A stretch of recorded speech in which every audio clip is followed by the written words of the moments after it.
Hey there, welcome to episode 68 of the Dodgeball Marketing Podcast.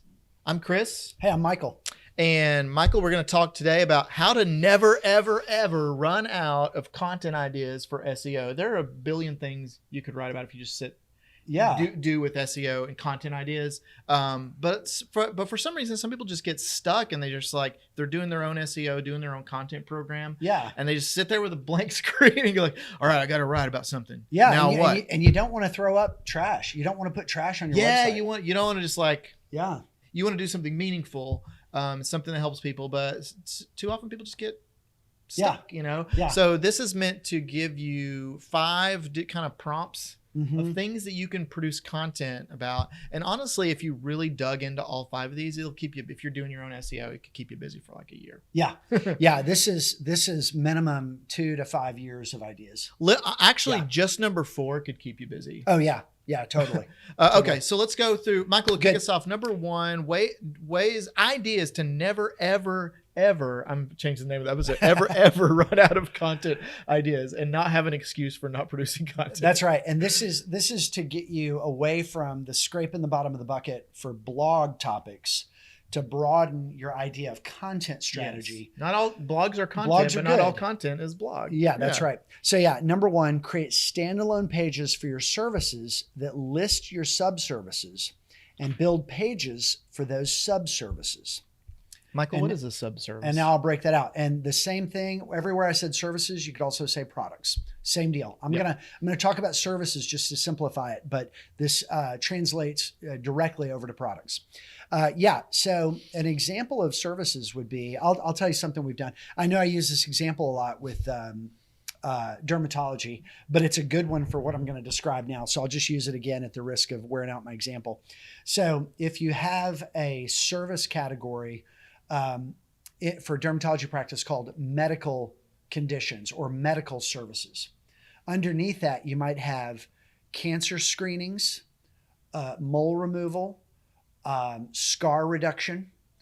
So those are all subservices. Well, guess what? If you have a services page for your medical services or medical conditions, you can have a bulleted list or even a block of bullets, bulleted lists maybe in columns on a desktop experience, and have those items listed in a bulleted list. Don't just describe what you do in general terms, actually list it out.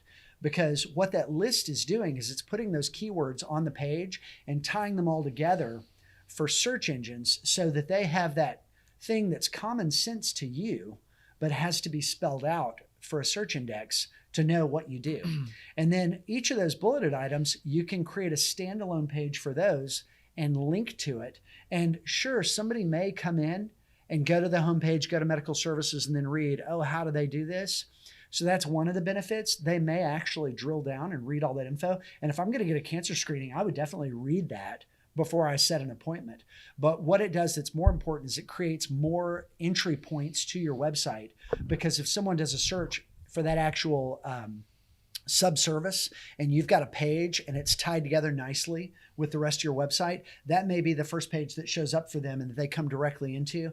And we've gotten a ton of traction from using this tactic, tens of thousands of leads across the United States from doing exactly what I'm describing. So services page, bulleted list of subservices on each of those pages, pages for each of those. Really good tactic. Awesome. All right. Number 2, never run out of content ideas. Never, ever run out of content ideas. Number 2, create landing pages for your major markets and regional identifiers. This is kind of similar to what we talked about, what you just mentioned, and what we talked about in the last episode, which is people search in terms of their own problems and their own, in this case, regional identity, right? So the example we used was if you're a construction company, you need to have a page for kitchen remodeling because people don't always search for construction company. They search in terms of their own need. Likewise, people search for their own region, and not just region, or not just major market, but regional identifiers. So this might be like a neighborhood or a section of town that's not really a city, but people will search in relationship to that. Where I'm from in East Tennessee, there's a small town called Maryville, Tennessee. Oh, it's pronounced Merville. Merville. If you're listening to this in East Tennessee, sorry, it's Merville. Merville. Yeah. And so if you're a Maryville plumber, Mhm. you definitely want to have a page for Maryville because that's your service area. But there's also a little small town off from Maryville, bordering Maryville, called Friendsville. Mm.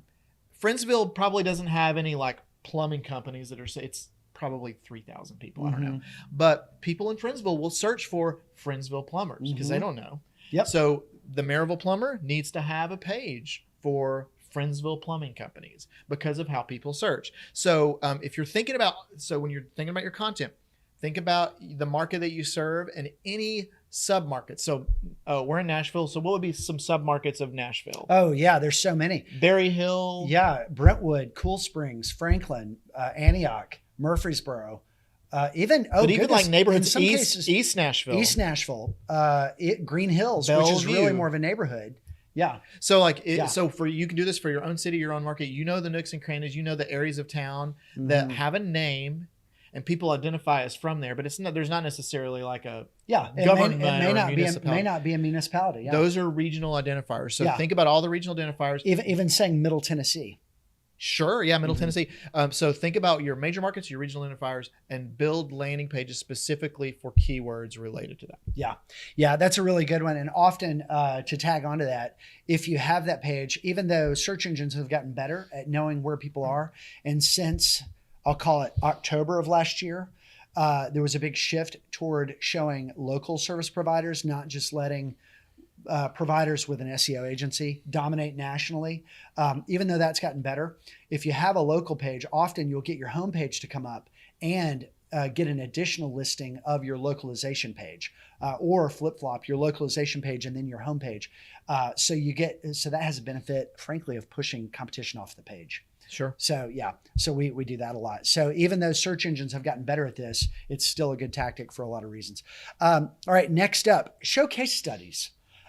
Before and after content is very popular and helps people understand exactly what to expect from you. I had a scar on my face and I wanted that scar removed. And when I went to my healthcare provider and I said, hey, can we do anything about this? I heard there's some new technologies. They said, yeah, actually we can. You got to us fast enough and we're gonna do this. But the first thing we're going to do is take some pictures. And they asked me to allow them to use these for marketing. They were very respectful, made me very comfortable, but it captured what they were dealing with. And then they did pictures to show progress and then the pictures after the fact. People believe what you can do with their face all the way to their garage floor if they can see examples that are similar to theirs before and after. One of the best forms of content. And sure, it takes work. If you're doing, like we have a client in Boston that does commercial paving, and something that they're starting to do is get the folks who are out in the field to get their iPhone out of their pocket and get just a bunch of pictures from the scene before the trucks show up and just show what the heck this thing looks like and really how bad it is. And this gets overlooked because most of us are kind of focused on delivering our craft. We really don't think in terms of, shaming the customer with a bunch of before pictures, right? Right. But you need to do it. You need to get that. And it's not always like that. In healthcare, cosmetics, it would be like that. But it can feel that way. Yeah. But it can be. I mean, if you're a flooring company doing a floor, like that's an instant transformation. Like dramatic. Every job you do is a potential piece of content. Yeah. That could stand alone. Every job you do is a piece of content. So yeah, before and after pictures, telescope through a lot of the barriers that people have in considering working with you, because it shows something they can absolutely relate to, someone or a situation that has the exact same problem they do. Yep. So case studies are really great. Yep. Number 4 here to never, ever, ever, ever run out of content ideas. And actually, Michael, we could have done it with just this point. Oh yeah. It would probably suffice. Yep. But it's simply answer common questions that your audience has. Either related to the product or product or service that you deliver, or related to that general category of things. Mm-hmm. And all you have to do is go to Google. So I'm going to give you 4 different ways to understand what questions that people have about your product or service. One, go to Answer the Public, answerthepublic.com. Now they used to allow a lot more queries, but I think they only allow you to do 2, and then you got to sign up for an expensive plan. Doesn't matter. All you got to do is put in your keyword, and it will generate. It's question driven, so it will do this circle with a bunch of branches on it, and it will generate like 80 to 100 different questions. It's bizarre that are related to your. So if you're a flooring company, just type in residential flooring, and you'll instantly get 80 to 100 questions that people have. Each one of those is a potential for a piece of content that answers that question.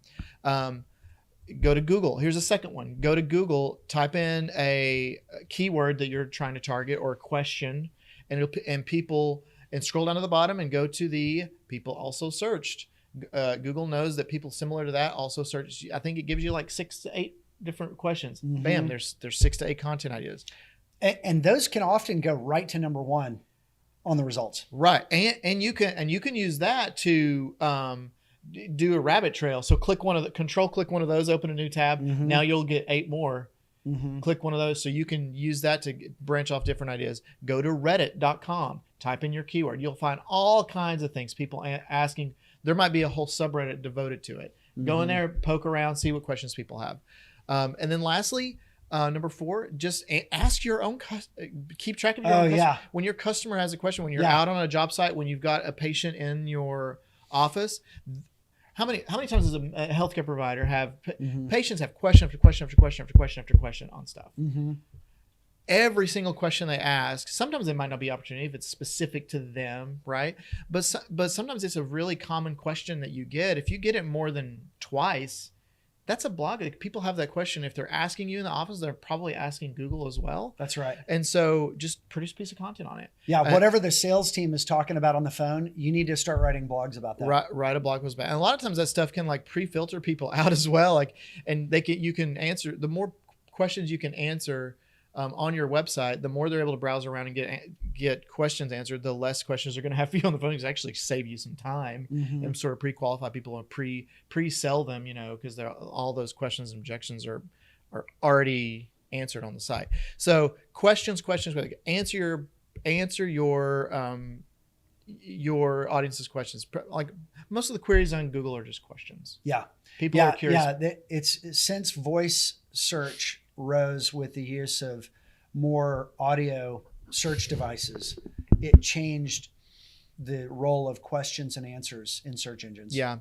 So your audience has a huge amount of questions. I was going to say infinite number. That's not true. A huge amount of questions. Find out what those are using these tools I just told you about and answer them. Yeah. Period. That's great. Yeah. And that's of course, sort of an evergreen idea and source of ideas. It's a fountain of ideas.